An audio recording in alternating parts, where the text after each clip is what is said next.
आपने जो शुरुआत किया है ना, लेखन की शुरुआत किया है, तो लेखन की शुरुआत में कई विसंगतियों का रास्ते में आपको सामना करना पड़ेगा, नंबर 1। नंबर 2, टाइम मैनेजमेंट को लेकर के तुरंत फुरत में कोई एक्शन मत लीजिए।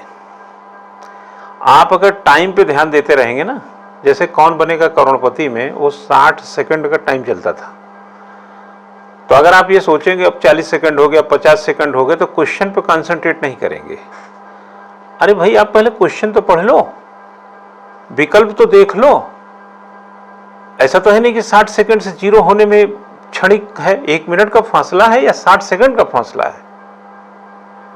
तो अगर आप शुरू में ही, जैसे पठन पाठन के शुरू में ही, मेरा ये अनुमान है, हो सकता है एक अनुमान किसी पे कम किसी पे ज्यादा लागू होता हो, लेकिन अनुमान सब पे कुछ न कुछ लागू जरूर होगा।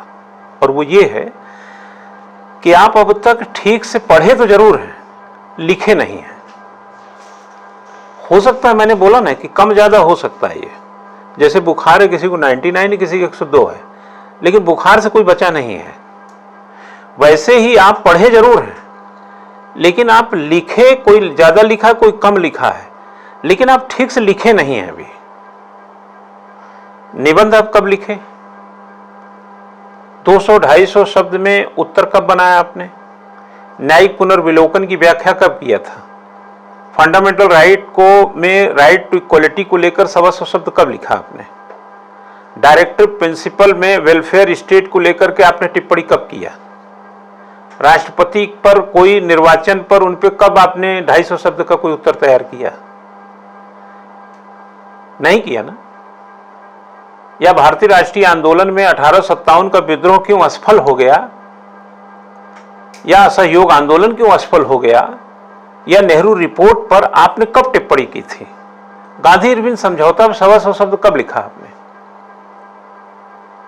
कब आपने जलवायु सम्मेलन पर कोई टिप्पणी किया?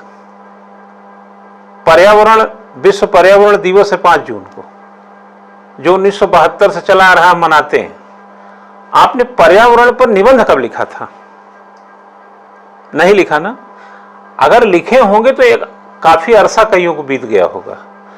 तो हमेशा ध्यान रखिए कि जो राइटिंग है, राइटिंग एक एक्सरसाइज है, एक कला है।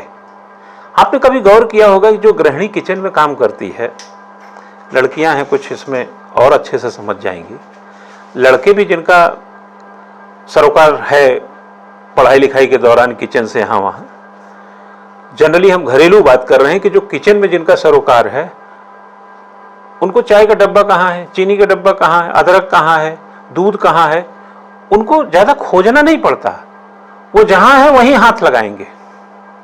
उनको चाकू चाहिए, चम्मच चाहिए, उनको बेलन चाहिए, उनको कोई भी चीज चाहिए XYZ। आप बता सकते हैं ऐसा क्यों? क्योंकि उन्होंने किचन में वर्क किया है, एक्सरसाइज उनकी वहां की है। वहीं आप घुस जाइए, चिल्लाएंगे जोर से, चाय की पत्ती कहां है, करेंगे ना ये। तो कहने का मेरा मतलब है कि अभी आप एक्सरसाइज में जा रहे हैं, लेकिन यही 10 दिन में आप किचन में काम कर लेंगे तो ये जो बवाल आपने अभी इसके पहले लाए थे वो सब खत्म हो जाएगा। एक प्रकार से आप ही की लगेगा कि आप ही इस किचन का मैनेजमेंट करते हैं। तो राइटिंग एक फुल फ्लेज, ये ग्रेट मैन थ्योरी नहीं है। Writing not a great man theory, यह महान आदमी का सिद्धांत नहीं है। इस धरा पर व्यक्ति जैसे सामान्यतः जीवन जीता है, उसी के बीच में अगर लेखन के अभ्यास से जुड़ा हुआ है तो एक दिन लेखन से महान तो बन जाता है, लेकिन महान बन करके लेखक बनने की जरूरत नहीं है। ये आम आदमी थ्योरी है, ये कॉमन मैन थ्योरी है, not a great man theory. इसलिए आप अभी क्या करिए कि टाइम के बजाय माइंड में सिर्फ इतना रखिए कि इस विषय के अंदर, यानी इस प्रश्न के भीतर क्या ऐसी बातें हैं जो हम इसमें उतार सकते हैं जो आपको आता है। और उसका एक तरीका मैं बता देता हूं। प्रश्न देखने के बाद आप फ्रेमिंग कीजिए। फ्रेमिंग समझते हैं ना? ऐसा होता है कि ये फ्रेमिंग धीरे धीरे माइंड में चली जाएगी। अभी तो पेन से होगा। जैसे कभी आपने गौर किया हो कि घर के लोग अगर आपको 10 आइटम मंगाते हैं तो आप कहते हैं हाँ बताओ क्या, हाँ ये लिख लेते हैं। लेकिन जो 10 आइटम बता रहा है वो बाजार जाता है तो वो तो लिख के नहीं जाता है। आपको मैंने बाजार भेजा तो भाई लिख लो ये लाना है, लेकिन मैं बाजार गया तो मैं लिख के नहीं गया, मैं ऐसे जाके जवानी मांग के चला है। क्यों? ठीक उसी तर्ज पे अभी फ्रेमिंग कर लो, लेकिन जब तुम्हें बाजार जाके सामान लाने की आदत हो जाएगी तो एक दिन फ्रेमिंग बंद। अभी आप फ्रेम करो, जैसे मान लिया उदाहरण के तौर पे दल बदल कानून पर एक टिप्पणी लिखनी है। अब दल बदल कानून पर एसआर मुंबई का केस भी आएगा, आपको कई करंट एग्जाम्पल भी दे सकते हैं कहां दल बदल, सुप्रीम कोर्ट ने दल बदल कानून पर कोई एक्शन लिया हो, एक्शन तो लिया ही है, कुछ ताजा तरीन कहीं का एग्जाम्पल हो वगैरह वगैरह। और दल बदल कानून 1985 की भी बात करेंगे, 52वां संविधान संशोधन की भी बात करेंगे ना। माना ये दिमाग में तो है लेकिन लिखते समय फिसल सकता है। आप बात क्लियर हो रहे हैं कि नहीं? लिखते समय आपके दिमाग से बात निकल न जाए तो फ्रेम कर लो कि हमें अपने आंसर में ये चीज डाल के रखनी है। जैसे ही आपको लगा कि हम तो ये लिखे नहीं, फ्रेम में लिखा हुआ ले लो। जब इस तरीके से 10 क्वेश्चन, 20 क्वेश्चन, 50 क्वेश्चन की फ्रेमिंग कर, अब ये मत देखो कि टाइम कितना लग रहा है, ध्यान रखना आप अभी कंपटीशन के लिए शार्पनेस खोज रहे हैं, कॉम्पिटिटिव शार्पनेस आया नहीं है।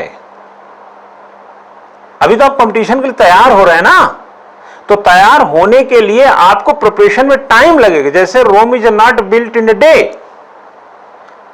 ये जिस क्लासरूम में पढ़ रहे हैं ये क्लासरूम बनाने में टाइम लगा होगा, हम जो सिखा रहे हैं हमको सीखने में टाइम लगा होगा।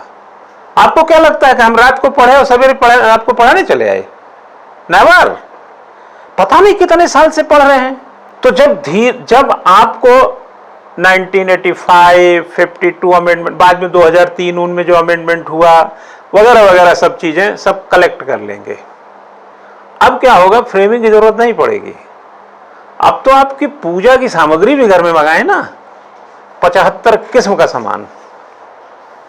पूजा की सामग्री का मतलब समझते हैं ना, 75 किस्म का सामान अगर आप सब मंगाएं तब भी बिना लिस्ट बनाए बाजार से जाकर उठा के ला देंगे, क्योंकि आप इतने बड़े प्रैक्टिशनर हो गए। तो पहले टाइम लगेगा और बाद में वही टाइम आपके माइंड में चलने लगेगा। जब सारी चीजें, सारे तथ्य, सारे कंसेप्ट आपके माइंड से होकर गुजरेंगे तो जो टाइम खर्च हो रहा है अभी फ्रेमिंग करने में सब बच जाएगा। सीधे बेधड़क आ जाओ उस पर। तो अभी उतलाओ मत, जल्दबाजी मत करो। और कोचिंग में आने का ये मतलब नहीं है कि हमने लिखने की बात कह दिया तो आप डे 1 से या फर्स्ट मिनट से या फर्स्ट आवर से आप एक बड़े लिखने वाले बन जाएंगे, बहुत धांसू लिखने वाले बन जाएंगे। मैं यहाँ डेमोलाइज नहीं कर रहा हूँ, लेकिन मैं उस खतरे से बता रहा हूँ जो आपके मन में शंका कर सकता है, खामखा वाला एक ख्याल आ सकता है। आप उस राह पे चल चुके हैं, ठीक है ना। रास्तों की दिलकशी अपनी जगह, चलने वालों की भी मर्जी चाहिए। यूं तो महफिल में सब कहते रहे, सुनने वालों की भी मर्जी चाहिए। हम तो लिखने के लिए कहते रहेंगे, अब आप सुनना भी चाहते हैं कि नहीं, नंबर 1।